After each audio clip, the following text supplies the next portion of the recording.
اللهم صل على سيدنا محمد يا رب صل وسلم دائما ابدا على حبيبي.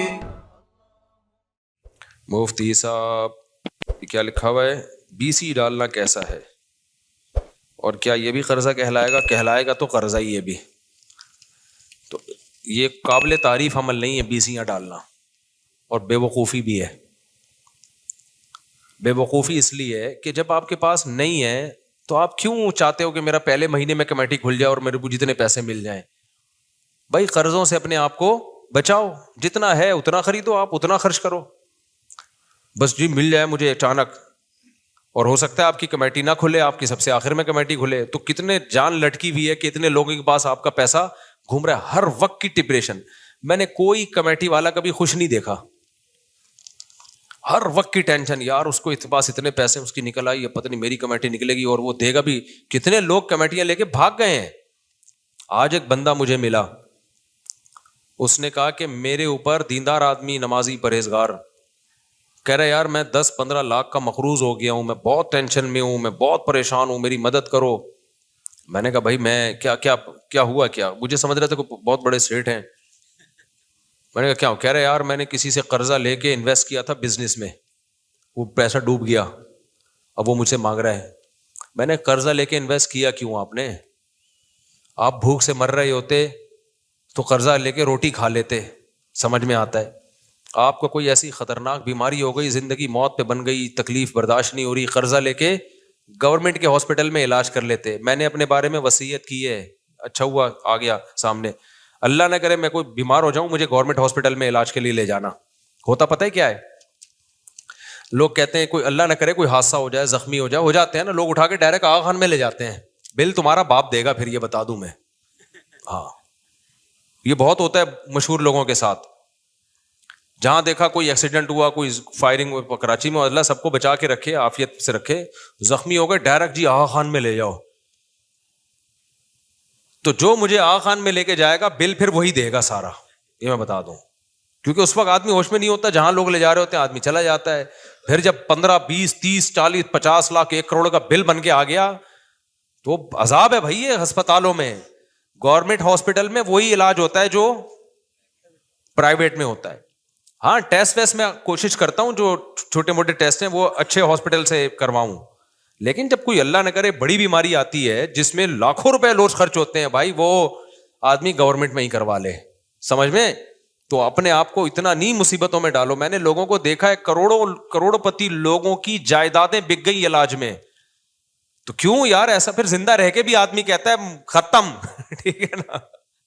ایک ٹیکا اتنا مہنگا لگ رہا ہوتا ہے. تو یہ کھرب پتی لوگوں کے کام ہے. آغا خان میں علاج کروائیں، جو مہنگا علاج ہے وہ زرداری صاحب کروائیں، وہ نواز شریف صاحب کروائیں. ان لوگوں پہ سوٹ کرتی ہیں یہ چیزیں. نارمل جو ہم جیسے لوگ ہیں، میں نہیں کہہ رہا ہم غریب ہیں، اللہ نے میرے پاس بہت کچھ دیا ہے، لیکن میں کیوں سارا آغا خان میں لگا دوں بھائی؟ میں چھوٹی موٹی بیماریاں ہیں، ٹیسٹ ہیں، وہ ٹھیک ہے. اس کے لیے تو جو ہے نا وہ آپ کوشش کریں، لیب اچھی ہونی چاہیے. اس میں تو میں آغا خان ہی کو ترجیح دیتا ہوں. اگر گنجائش ہو تو پھر آغا خان سے. لیکن اگر لاکھوں روپے کا مسئلہ جا رہا ہے، یہ جو بڑی کوئی حادثے ہو جاتے ہیں یا کوئی بڑی بیماریاں آ جاتی ہیں، اس میں تو ٹھک ٹھک ٹھک ایسے بل بن رہا ہوتا ہے. مجھے یاد ہے آج سے 10-12 سال پہلے میرا بچہ جو ہے نا گرا سر کے بل، سر پہ چوٹ لگی، شرارتیں کر رہا تھا تو الٹیاں شروع ہو گئیں. آپ کو پتا ہے سر پہ چوٹ کے بعد الٹی آنا خطرناک ہوتا ہے.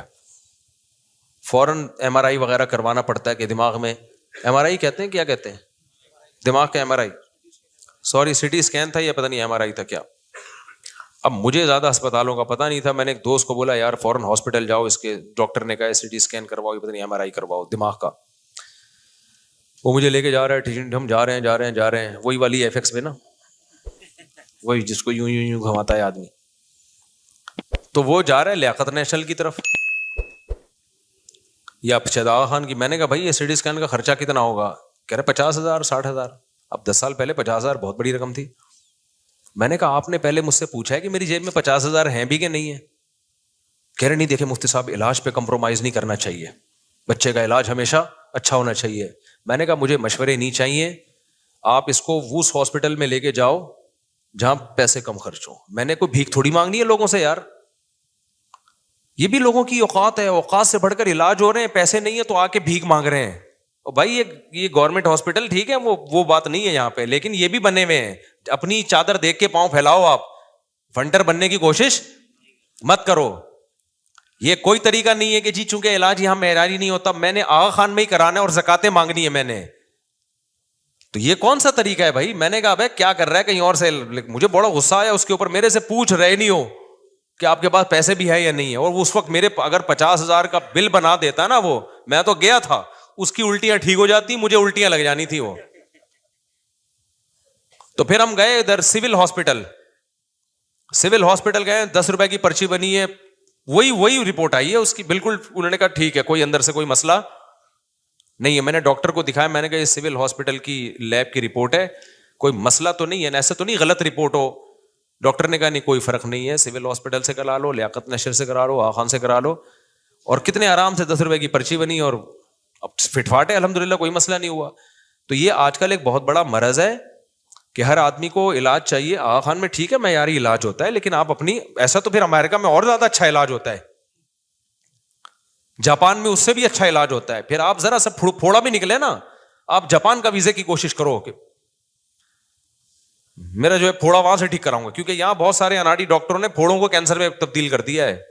تو اس لیے جو اپنی اوقات ہے اس سے آگے نکلنے کی کوشش مت کرو. مجھے غصہ, میں نے کہا بھائی, تو میں نے اپنے بارے میں بھی یہاں بھی کل پرسوں میں نے ساتھیوں کو بٹھایا, میں نے کہا کوئی خدا نہ خواستہ ایسا کوئی حادثہ ہو جائے, کوئی زخمی ہو, آغا خان جو لے کے جائے گا بل اس کا باپ بھرے گا. پھر میں نے بتایا, میں نے کہا میں سیدھے سے لے جانا گورنمنٹ ہاسپٹل, عباسی لے جاؤ یا ادھر لے جاؤ, سب ایک ہی جیسے ہوتے ہیں.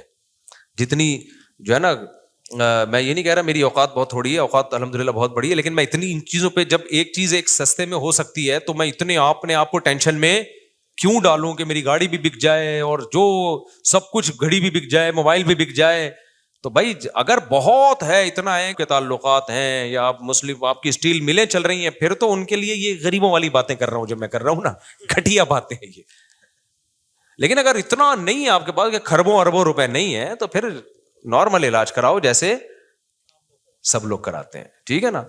تو اس سے زیادہ آگے بڑھنے کی کوشش نہ کرو. میں سمجھتا ہوں سب سے بڑی ٹینشن یہ ہے کہ انسان کسی کے سامنے ہاتھ پھیلا. مار دو یار, ہمیں جان سے مار دو, ہم ہاتھ نہیں پھیلاتے انشاءاللہ. میری تو یہ ہے کہ یار مارنے دو مجھے آرام سے. ہمارے حضرت کی بھی یہ سوچتی, بیمار ہو جاؤں نا مارنے دینا آرام سے. تو میں تو یہ, میرا یہ نظریہ, اللہ آزمائش سے بچائے, کیونکہ بعض دفعہ آدمی باتیں بہت بڑی کر رہا ہوتا ہے, جب آزمائش میں آتا ہے تو اس کی اوقات سامنے آتی ہے. لیکن اب تک جو میری سوچ ہے وہ یہ ہے کہ بھائی بیماری میں مرنے دینا, ایسا خرچہ ہمارے اوپر نہ ڈال دینا کہ کل ہمیں لوگوں کے سامنے ہاتھ پھیلانا پڑے. موت ہمیں قبول ہے, وہ مرنا تو آج نہیں تو کل مرنا ہی ہے نا, کیا خیال. تو یہ نہیں ہونا چاہیے بڑے بڑے اتنے مہنگے. تو مجھے ابھی میں بتا دوں, اگر کوئی مجھے آغا خان لے گیا نا, اللہ سب کو عافیت والی زندگی دے, ہمیں بھی ہر طرح کی حادثہ سے بچائے. تو اگر کوئی لے جائے نا حادثاتی اس میں, ہاں مجھے پتا ہو کہ اتنا خرچہ ہوگا آغا خان میں, پھر میں اپنا سرمایہ اور اپنا حساب دیکھوں, ایک اماؤنٹ پتا ہو نا, پھر میں فیصلہ کر سکتا ہوں آغا خان میرے لیے سوٹیبل ہے یا نہیں.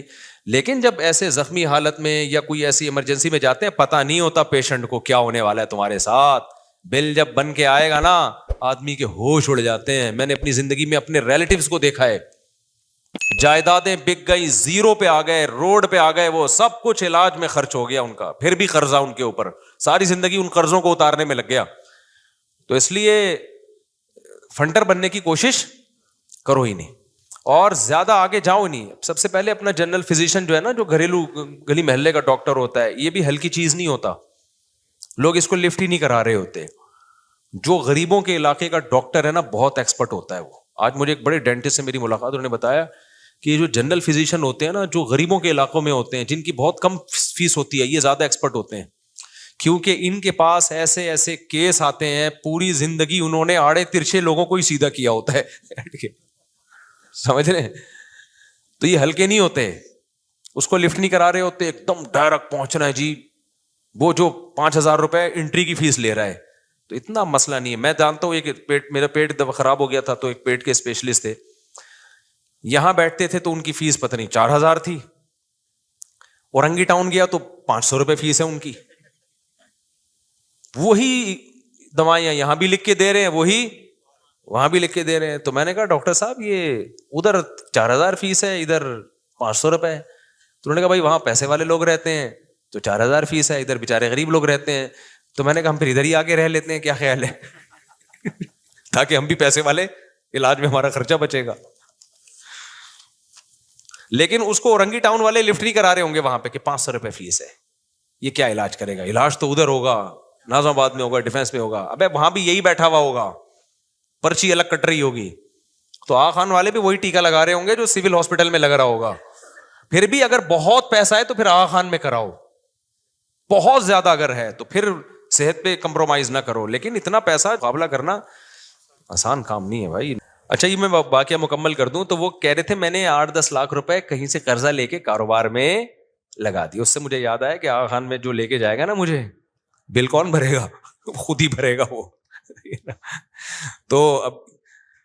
تو اب اس میں کیا مسئلہ ہے, وہ کہنے لگے کہ میں پھنس گیا, میں یہ ہو گیا. یہ بہت کیسز آ رہے ہیں, میں نے فلاں سے ادھار لیا, کاروبار میں لگایا. پر بھائی تیرے پاس جب پیسے نہیں تھے تو ادھار لے کے کاروبار میں لگایا کیوں تم نے؟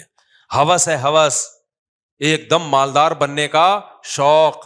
اپنے پاس دھیلا نہیں ہے تو لوگوں سے لے کے لگا دو. اور وہ بڑا بے وقوف ہے جس نے دیے ہیں. اب کہہ رہے ہیں وہ لوگ کہہ رہے ہیں کہ وہ میرے اوپر سر پہ کھڑا ہوا ہے جس کے پیسے میں نے لیے تھے.